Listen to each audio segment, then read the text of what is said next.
ধন্যবাদ আপনার সকলকে।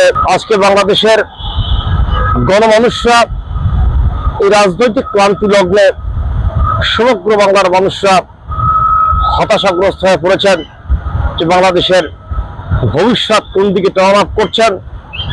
আজকে বাংলাদেশের গণমানুষের জানমালের নিরাপত্তা নেই। সরকার যে দেশ পরিচালনা করছেন, আজকের এই প্রেক্ষাপটে গণমানুষরা বলতে চাচ্ছে যে আজকে আমরা ফেসবুক খুললে, মিডিয়া খুললে কিন্তু দেখতে পাচ্ছি গ্রাম বাংলার সাধারণ এবং অসহায় মানুষরা কিন্তু বলছে যে পূর্বে শেখ হাসিনা সরকারই গণমানুষের জন্য ভালো ছিলেন। আজকে অন্তর্বর্তীকালীন সরকার নোবেল প্রাপ্ত ডক্টর ইউনূস সাহেব আপনি বাংলাদেশের মসনদ দখল করেছেন। বাংলাদেশের মানুষরা আপনি ক্ষমতা আসার পূর্বে ভেবেছিলেন যে আপনি আন্তর্জাতিক খ্যাতি সম্পন্ন নোবেল প্রাপ্ত ডক্টর ইউনূস সাহেব, আপনি বিশ্ববিখ্যাত একজন মানুষ, আপনি বাংলাদেশের গণমানুষের আশা আকাঙ্ক্ষা প্রতিফলিত করার জন্য আপনি দেশ পরিচালনা করতে পারবেন। কিন্তু আজকের এই প্রেক্ষাপটে আপনার শাসনামলে যেভাবে গণমানুষের নিরাপত্তা নেই, মানুষ তার নিরাপত্তা পাচ্ছে না। আজকে কিন্তু আপনার এই রাজনৈতিক ব্যর্থতার কারণে, আপনার দেশ পরিচালনার ব্যর্থতার কারণে বাংলাদেশের বিভিন্ন অঞ্চলের মানুষ কিন্তু মন্তব্য করছেন শেখ হাসিনা সরকারই ভালো ছিলেন। আজকে মানুষ ঘর থেকে বের হলে তিনি আবার ফিরে যাবেন ঘরে, সেই নিশ্চয়তা পাচ্ছেন না। অপরদিকে আপনি বাংলাদেশের সংবিধান সংস্কার করে নির্বাচন দিতে চাচ্ছেন, আবার গণভোটও দিতে যাচ্ছেন। জুলাই সনদ বাস্তবায়িত করার জন্য বাংলাদেশের বুদ্ধিজীবীরা হাসছেন, গ্রাম বাংলার মানুষরাও কিন্তু আজকে কৌতূহলী হয়ে গিয়েছেন। জুলাই সনদ আপনি যে বিষয়টা ভাবছেন যে বাংলাদেশের গণতান্ত্রিক কোনো সরকার প্রতিষ্ঠিত হলে তারা পার্লামেন্টে যারা জুলাইতে আন্দোলন সংগ্রাম করেছেন বা তাদের কিন্তু কোনো রাষ্ট্রীয়ভাবে কোনো মর্যাদা দিতে হয় বা তাদের জন্য তো কিছু করতে হয়, সেক্ষেত্রে পার্লামেন্টে আইন পাস করেই সেটা পসিবল। কিন্তু আপনি গণভোট দিচ্ছেন, এই গণভোট দেওয়ার অধিকার আপনাকে কে দিয়েছেন? আজকে আপনি জুলাই সনদের জন্য বাংলাদেশের গণভোট দেন, সেক্ষেত্রে কত কোটি টাকা বাংলাদেশের গণমানুষের ব্যয় হবে সে বিষয়ে একবার ভাবছেন কিনা?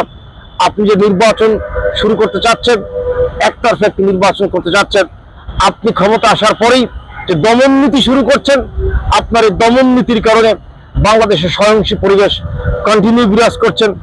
আপনি কিন্তু আওয়ামী লীগকে নিষিদ্ধ করেছেন। আপনাকে নিষিদ্ধ করার জন্য কে ক্ষমতা দিয়েছেন? রাজনৈতিক সংগঠন নিষিদ্ধ করা কোনো সরকারের পক্ষে সম্ভব নয়। রাজনৈতিক সংগঠনকে একমাত্র নিষেধাজ্ঞা দিতে পারেন এদেশের গণমানুষরা।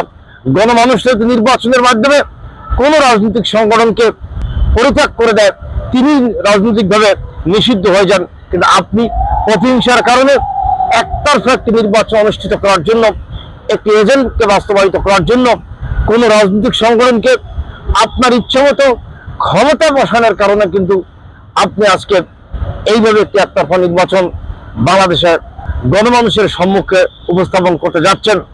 কিন্তু বাংলাদেশের মানুষ কিন্তু একটি কথা বলতে চাচ্ছেন, এই দেশে আপনি যে এজেন্টকে বাস্তবায়িত করতে চাচ্ছেন, বাংলার মাটিতে আওয়ামী লীগ মিনিমাম 40% লোক আওয়ামী লীগ করেন এবং জাতীয় পার্টিও বাংলাদেশের 5% লোক জাতীয় পার্টি করেন। এই বৃহত্তর একটি জনগোষ্ঠীকে আপনি নির্বাচনের বাইরে রেখে যে নির্বাচনটা অনুষ্ঠিত করতে যাচ্ছেন, আপনার সেই নির্বাচনকে এই বাংলাদেশের গণমানুষরা স্বাগত জানাবে না। আপনি শুধু কোনো একটি রাজনৈতিক সংগঠনকে আপনার বুঝ মতো মসনদে বসানোর জন্য পায়তারা করছেন। আপনার এই পরিকল্পনা বাংলাদেশের গণমানুষরা ধিক্কার দিচ্ছে। আজকে কিন্তু বাংলাদেশের 55,598 বর্গমাইলের ভূখণ্ডে কিন্তু একটি কথা স্পষ্ট হয়ে আসছেন যে জননেত্রী শেখ হাসিনা বাংলাদেশের বাইরে আছেন। আওয়ামী লীগ সংগঠনের যারা নেতৃবৃন্দ রয়েছেন তারা অনেকেই দেশ থেকে চলে গিয়েছেন। তারা কিন্তু ফেসবুক মিডিয়া এবং পত্রপত্রিকা মিডিয়ায় 13ই নভেম্বর যে লকডাউন উপস্থাপন তারা করছেন, বাংলাদেশের গণমানুষরা সেই লকডাউনকে অ্যাকসেপ্টিং করেছেন এবং লকডাউনকে কেন্দ্র করে আপনার নেতৃত্বে কিন্তু আজকে একটি শ্রেণী আবার প্রতিবাদ করার জন্য জনপথে বেরিয়েছেন। কিন্তু আজকে জাতির বিবেকের কাছে প্রশ্ন হলেন, সাবেক প্রধানমন্ত্রী জনগণের কাছে এখনো শক্তিশালী একটি রাজনৈতিক ব্যক্তিত্ব, তিনি লকডাউনের কথা উপস্থাপন করার বাংলাদেশের গণমানুষরা লকডাউনে সাড়া দিয়েছেন। আপনি যে নির্বাচন করতে যাচ্ছেন, আপনার সেই নির্বাচন আপনি যে সংস্কার করতে চাচ্ছেন, আপনি যে জুলাই সনদের জন্য গণভোট দিতে যাচ্ছেন, যে গণভোটকে বাংলাদেশের মানুষ অ্যাকসেপ্ট করছে না। আমার প্রশ্ন হলেন, বাংলাদেশের বুদ্ধিজীবীদের কাছে ধুলোইতে যারা সরকার বিরোধী আন্দোলন সংগ্রাম করেছেন এবং যারা প্রাণ দিয়েছেন, ক্ষতবিক্ষত হয়েছেন, তাদের পক্ষে যদি কোনো রাজনৈতিক সংগঠন পদক্ষেপ নিয়ে আগামী দিনে জাতীয় সংসদে কোনো আইন পাশ করেন, সেটাই তো এনাফ থাকে। আপনি গণভোটের বিষয়ে বলছেন সেটা সম্পূর্ণ অযৌক্তিক, অপরিকল্পিত, শুধুমাত্র আপনার এই নির্বাচনের বাহানা মাত্র। আপনি কোনো রাজনৈতিক সংগঠনকে একতরফাভাবে নির্বাচন করানোর জন্য, রাজনৈতিক সংগঠনের এজেন্ট বাস্তবায়িত করার জন্য আজকে আপনি আওয়ামী লীগকে নিষিদ্ধ করে একতরফা একটি নির্বাচনের জন্য এই বাংলাদেশে পায়তারা করছেন। আপনাকে এই স্টেজে আমি আমার সংক্ষিপ্ত বক্তব্য শেষ করার পুনরায় আপনাকে বলতে চাচ্ছি, সহিংস পরিবেশকে দূরে রেখে, শান্তি শৃঙ্খলা বজায় রেখে, সকল দলের সমন্বয়ে, রাজনৈতিক প্রতিহিংসা এবং সকল কিছুকে মাইনাস করে একটি সহিংস পরিবেশকে উপেক্ষা করে একটি শান্তিপূর্ণভাবে আগামী দিন পরিচালনা করার জন্য আহ্বান করে আমি আমার সংক্ষিপ্ত বক্তব্য শেষ করছি। ধন্যবাদ আপনার সকলকে। সুস্থ থাকবেন, ভালো থাকবেন।